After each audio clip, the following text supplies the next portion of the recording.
Ja, erstmal schön, dass ihr alle hier seid. Schön, dass du hier bist, Konstantin. Ist schon mal ein riesen Event für uns. Ist ja eine kleine Uni. Konstantin, wenn du willst, kannst du direkt loslegen. Mal herzlichen Dank für die Einladung, würde ich sagen. Ich freue mich jetzt auf eure Fragen und sage erstmal Dankeschön. Ich glaube, es wäre durchaus was im Bereich Luxusprodukte geworden. Es wäre was im Bereich Design geworden. Und es wäre was geworden, was mit anfassbaren Themen zu tun hat. Es war teilweise eine granatenmäßig harte Zeit, unter meinem Vater zu arbeiten, weil das ein klassischer Patriarch war. Also typisches Problem in Familienunternehmen ist, dass du irgendwann sagst, die können mich alle mal. Ich will alles, nur nicht hier arbeiten. Deshalb gab es sicherlich in der Zeit nach meinem Eintritt ins Unternehmen, also nach meinem Studium, Phasen, wo ich gesagt habe, komm, nur 1 Millimeter und ich bin hier raus. Und die gab es sicherlich auch mal in der Schulzeit. Ich habe mal ein Video gemacht, die Meetingregeln bei Brabus. Heute kann man sagen, das sind eigentlich allgemeine Verhaltensregeln bei Brabus. So ein Ding, was mir sofort einfällt, ist Regel Nummer 1. Nicht das ist doof, sondern genau falsch schon, guck mal. Nicht das ist doof, sondern du bist doof. Immer schön persönlich beleidigen. Nein, andersrum. Nicht du bist doof, sondern das ist doof. Heißt, es darf hoch hergehen bei uns und es darf intensiv sein. Es ist auch meistens intensiv, aber es geht immer um die Sache. Es muss immer um die Sache gehen. Natürlich gibt es im Unternehmenskontext auch mal Situationen, wo es persönlich wird. Keine Frage. Das meine ich jetzt aber nicht. Sondern im ganz normalen Geschäftsbetrieb möchte ich ja Intensität. Ich möchte, und das war meine größte Challenge, als wir damals dieses Video mit den 10 Meetingregeln gedreht haben, wie bringe ich rüber, dass ich in einem Laden Streit will?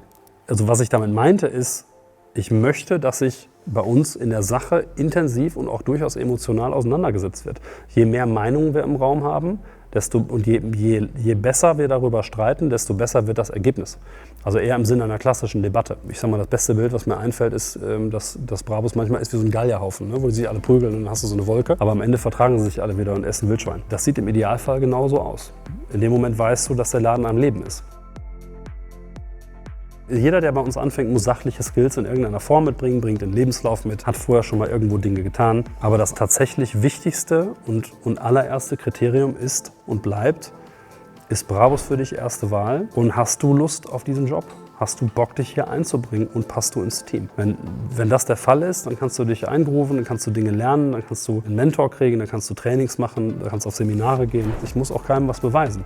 Also entweder wollen Leute bei uns arbeiten und mit uns eine gute Zeit haben, oder eben nicht. Wenn sie das wollen, herzlich willkommen. Du verbringst einen Großteil deiner Lebenszeit in dem Unternehmen, für das du arbeitest. Warum nicht Spaß daran haben? Mein Arbeitstag sieht meistens so aus, dass ich irgendwann gegen 9 Uhr in der Company aufschlage. Habe dann meistens den ganzen Tag über Termine. Und dann bin ich eigentlich ungefähr um 20 Uhr, würde ich sagen. Bin ich meistens da raus. Manchmal schaffe ich es nicht ganz, manchmal klappt es auch früher. Ne? Wenn du dich selber nicht ab und zu mal fragst, ob du nicht vollkommen eine der Waffel hast. Ja, und du auch irgendwann so in eine Situation kommst, wo du den Preis dessen, was du da tust, sehr klar einpreisen kannst, dann hast du noch nie ein wirkliches Unternehmen geführt. Und auf der anderen Seite muss man natürlich irgendwann überlegen, wofür machst du den ganzen Kram eigentlich? Denn eigentlich baust du ja ein Unternehmen, um damit unabhängiger zu werden, persönlich. Ja, und all diese Fragen kann man sicherlich stundenlang diskutieren, aber die begleiten dich, mich als Unternehmer und auch viele andere, die ich kenne, natürlich permanent.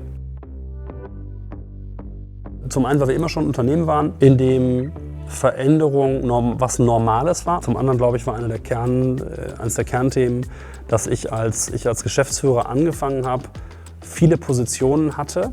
Digitalisierung, Modernisierung, war damals so ganz einfache Dinge wie eine neue, funktionale, gut aussehende Website. Und da sind natürlich viele Menschen, auch bei uns viele Arbeitnehmer, die sind da teilweise seit 35, 40, 30 Jahren. So, wenn du jetzt als neuer Chef da reinkommst und alles vom Tisch wischt, was die irgendwie in den letzten 40 Jahren gemacht haben, dann verlierst du so viel Kompetenz, dass es dir mit an Sicherheit grenzender Wahrscheinlichkeit existenziell schaden wird. Ja, nur mit ein paar neuen Kreativen wirst du diesen Laden nicht rocken. Ganz einfach. Ich mag meinen Job deshalb sehr, sehr gerne, weil er mir auf der einen Seite unglaublichen kreativen Freiraum gibt. Und da rede ich jetzt nicht über operatives Doing, wo du natürlich täglich auch immer mal wieder Situationen hast, wo du dir an den Kopf fasst und sagst, um Gottes Willen, noch ein Termin heute. Gibt es doch gar nicht. Eigentlich häufig das Gefühl der Fremdsteuerung entsteht. Sondern wenn du rauszoomst, hast du natürlich als Unternehmer in Deutschland maximale Freiheiten. Das ist nicht zu verwechseln mit dem Statement, ich kann tun lassen, was ich will, natürlich nicht. Aber du kannst im gegebenen Kontext, kann ich mich schon austoben. Zweitens wenn ich mich vorstelle, sage ich gerne, guten Tag, ich bin Konstantin, 38 Jahre alt, ich bin hypervisueller Mensch. Also ich habe mit allem, was irgendwie hat der liebe Gott das Thema Augen und Sehen bei mir eine extra Portion gekippt. Dafür hat er an anderen Stellen nur weggelassen. Ich arbeite unheimlich gern an visuellen Dingen, an optischen Produkten und eben dann dadurch auch an Themen wie einem Markenauftritt und dem Gesamtkonstrukt, was so eine Brand am Ende darstellt. Macht was euch Spaß macht. Das hört sich immer so furchtbar trivial an. Das heißt auch nicht, es muss jeden Tag Spaß machen. Es gibt ganz viele Tage, da macht mein Job mir überhaupt keinen Spaß. Weil du dich mit Buchhaltung beschäftigen musst, weil du dich mit drögen Themen beschäftigen musst, weil du im Regen auf irgendeiner Messe von einer Halle zur anderen läufst oder ein Lieferant vor dir sitzt, der dich nicht mag. Das sind natürlich alles Themen, die gehören dazu. Aber im Grundsatz hilft es, weil wir alle nur ein Leben haben, wenn du an einem Ort landest, wo du sagst, das ist ein Themenbereich, für den ich mich wirklich begeistern kann. Also ich habe immer so, warte mal, hier so, Glaskugel, und da ist gar keine. Also klar ist ja wirklich, aber ist ja total spannend. Also klar ist, das Nicht-Vorhandensein einer Glaskugel gehört zum Unternehmertum schlicht und einfach dazu. Und jetzt ist ja die Frage, was kannst du tun, wenn du abseits der Glaskugel ein Unternehmen führen musst? Also jetzt kannst du lange rumphilosophieren, ich kann nicht in die Zukunft gucken, Gott, was wird denn aus mir? Aber bist ja natürlich mit einer unternehmerischen Realität konfrontiert, die du jeden Tag auf dem Schreibtisch liegen hast. Also bestelle ich die Maschine, bestelle ich sie nicht. Baue ich das Gebäude mit 30 Jahren Abschreibung oder baue ich es nicht? Zum einen, glaube ich, kann ich sagen, ich manage das Unternehmen heute, das ist auch ein Satz, den viele im Unternehmen immer wieder von mir hören, nach 2 Kriterien. Einmal das Thema Resilience, also Widerstandsfähigkeit. Das heißt, sind so Themen wie konservative Finanzierung, nicht zu viel Geld aus dem Fenster schmeißen. Und das Zweite ist Speed, also klare Verhältnisse, aufgeräumtes Unternehmen, wertbildende Faktoren wie zum Beispiel Kundendaten oder den Zustand von Infrastruktur sauber managen, Projekte schnell drehen und viel ausprobieren. Der letzte Punkt ist natürlich klar, wenn du Unternehmer bist, wird kein Mensch dir die schlaflosen Nächte abnehmen. Keiner. Natürlich sind wir genau wie viele andere auch Zyklen unterworfen. So, jetzt gibt es ganz häufig den Satz, ja, wenn wir eine Wirtschaftskrise haben, tangiert das Brabus ja nicht, weil bei euch kaufen nur Leute ein, die ja eh Geld haben. Das ist totaler Schwachsinn. Wenn du schlechte Laune hast, weil dein Unternehmen schlecht läuft und 90% unserer Kunden sind erfolgreiche internationale Geschäftsleute, dann ist das Letzte, was du tust, dir Luxus zu gönnen, weil es in dem Moment nicht gut aussieht oder weil du es dir nicht leisten willst oder weil du da keinen Kopf für hast. Ich glaube, Management bedeutet, Variablen zu managen, die ich auch managen kann. Ich kann den Laden sauber aufstellen, ich kann modernisieren, ich kann digitalisieren, ich kann dass wir gewisse Cash- und Eigenkapitalgrenzen einhalten. Ich kann schauen, dass wir vernünftig dastehen, dass wir als Marke zugänglich sind, dass wir sogar Fans auf der Welt haben, die uns für ein ordentliches Unternehmen halten. Aber ich kann, wenn die Flut kommt, auch nur sagen, schwimmen und rette sich wer kann. Ne? Das ist nicht anders als bei jedem anderen Unternehmen auch. Ich erinnere mich an eine Situation, bei einer der ersten Offsites kam irgendwann ein Thema auf, 25 Führungskräfte in einem Raum und kam irgendwann ein Thema auf, dass wir einen neuen Konstrukteur einstellen wollten. Also eine neue Stelle im Engineering. Dann wurde 25 Minuten diskutiert, hin und her und ich habe dazu nichts gesagt. Und irgendwann war dann die Diskussion, lief so aus, und dann guckten mich irgendwann alle stumm an und sagten, ja, Konstantin, was ist denn jetzt? Ich habe dann gesagt, Leute, ich habe mir die ganze Zeit mal gespart, was zu sagen, weil ihr habt die Entscheidung doch schon getroffen.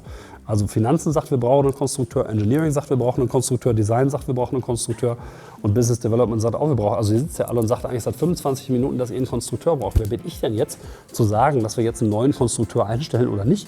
Also was ein Schwachsinn. Ihr als Team habt das doch schon entschieden, weil es scheinbar der sinnvolle Weg ist. So, gibt es jetzt mal Momente, in denen das nicht so ist, in denen ich eine andere Auffassung habe? Ja, natürlich. Da kommt wieder das Thema mit der Streitkultur. Wir haben notgedrungen heute, viele Pressefahrzeuge kommen aus einer Welt, wo früher immer auf den Messen jedes neue Auto und jede neue Variante verkauft werden sollte. Also wo es immer Applaus dafür gab, wenn das Auto nicht mit nach Hause kam. Wird natürlich völlig umgedreht, weil du kannst nichts auf Social Media vermarkten, wo du nicht auch mal ein Jahr lang Fotos und Videos von machen kannst. Also haben wir heute immer, sagen wir mal, 15, 20, 25 Fahrzeuge rumstehen in allen, also einen XLP Super Black, einen den zum Beispiel G900 Super Black, den neuen P900 jetzt gerade, ein paar Oldtimer, alles was so neu ist, musst du natürlich da haben, allein schon, weil ich der Meinung bin, dass ein Kunde, der zu uns nach Bottrop kommt, natürlich auch solche Fahrzeuge sehen will. Die kannst du nicht einfach alle wegverkaufen an Kunden. Ich habe sicherlich an einigen Stellen eine deutlich andere Einstellung, als das die ersten 40 Jahre in diesem Unternehmen der Fall war. Da stecken 2 Familiennamen drin, das ist korrekt. Nämlich einmal die Familie Buschmann, das ist mein Familienname, und einmal die Familie Brackmann. Die Namenskonstellation kam in den 70ern zustande. Also das Unternehmen ist 1977 gegründet. Und die beiden saßen damals vor dem Notar, um die Firma zu gründen. Ehemaliger Schalke-Präsident, Professor Hütsch. Und der guckte die beiden so das ist zumindest die Geschichte, die ich kenne, so über den Rand der Brille an und sagte, Brabus, Brackmann, Buschmann, was ein Scheißname. Habt ihr nichts Besseres. So, und wir haben nichts Besseres gefunden. Und aus heutiger Sicht ist das das absolut Beste, was passieren konnte. Also würden wir heute nochmal einen Markennamen suchen, müsstest du wahrscheinlich teure Agenturen bezahlen, um irgendwann zu einem sehr generischen Ergebnis zu kommen. Und, wir haben total Schwein gehabt, weil der Name Brabus nichts heißt. Es gibt ja also 1000 Beispiele, wo ein Produkt oder ein Unternehmensname irgendein Schimpfwort ist in einer anderen Sprache oder zumindest unvorteilhaft ist. Das ist bei uns nicht so. Also Brabus heißt nichts. Brabus ist kurz und prägnant. Hat aufgrund dieses Doppel-Bs im Namen, das sich ja auch im Logo wiederfindet, eine klare Parallele zu Bodo Buschmann, dem Gründer. Und auch eine klare Parallele zu Bottrop. Also der ganze Quatsch fängt mit B an. Das ist natürlich heute, also würde ich bei jedem Agenturpitch natürlich, würden alle klatschen und sagen, das ist ja aber interessant. Dass ihr euch das so ausgedacht habt, ist natürlich reiner Zufall. Bis auf das eine B, also den einen Nachnamen. Und ich finde, wenn man sich so die ästhetische Wirkung von Buschmann Automobiltuning hinten auf dem Heckdeckel vorstellt, dann wird auch deutlich, warum wir vielleicht nicht so erfolgreich wären, wenn wir das hinten auf dem Auto geschrieben hätten. Insofern Schwein gehabt. Dann würden wir dir jetzt dein kleines Weihnachtspräsent nochmal von uns, einfach damit du uns nicht vergisst, kleine persönliche Anekdote. Kannst du ja entscheiden, ob du es hier auch packst oder nicht. Aber ansonsten... Natürlich packe ich das jetzt hier aus. Oh, das ist was aus Leder. Guck mal, oh nee. Ja, wir dachten, weil du bist ja ein alter Uhrenliebhaber, da muss man irgendwas denken. Auch deine Initialien noch eingraviert am Rande, damit du auch weißt, dass es deine ist. Ich glaube, ich muss hier öfter hinkommen. Vielleicht kommst du ja noch auf uns zurück. Nee, Leute. Dankeschön, freue ich mich. Vielen Dank. Kleines Weihnachtspräsent aus. Schön, dass ich da sein durfte. Bis zum nächsten Mal. Schönen Abend, euch Lieben. Thank you guys for watching. If you enjoyed this video, then don't forget to give it a thumbs up, subscribe to our channel, hit the bell, and maybe share it with a few friends who are not yet part of the Brabus community. And I'll see you in the next video.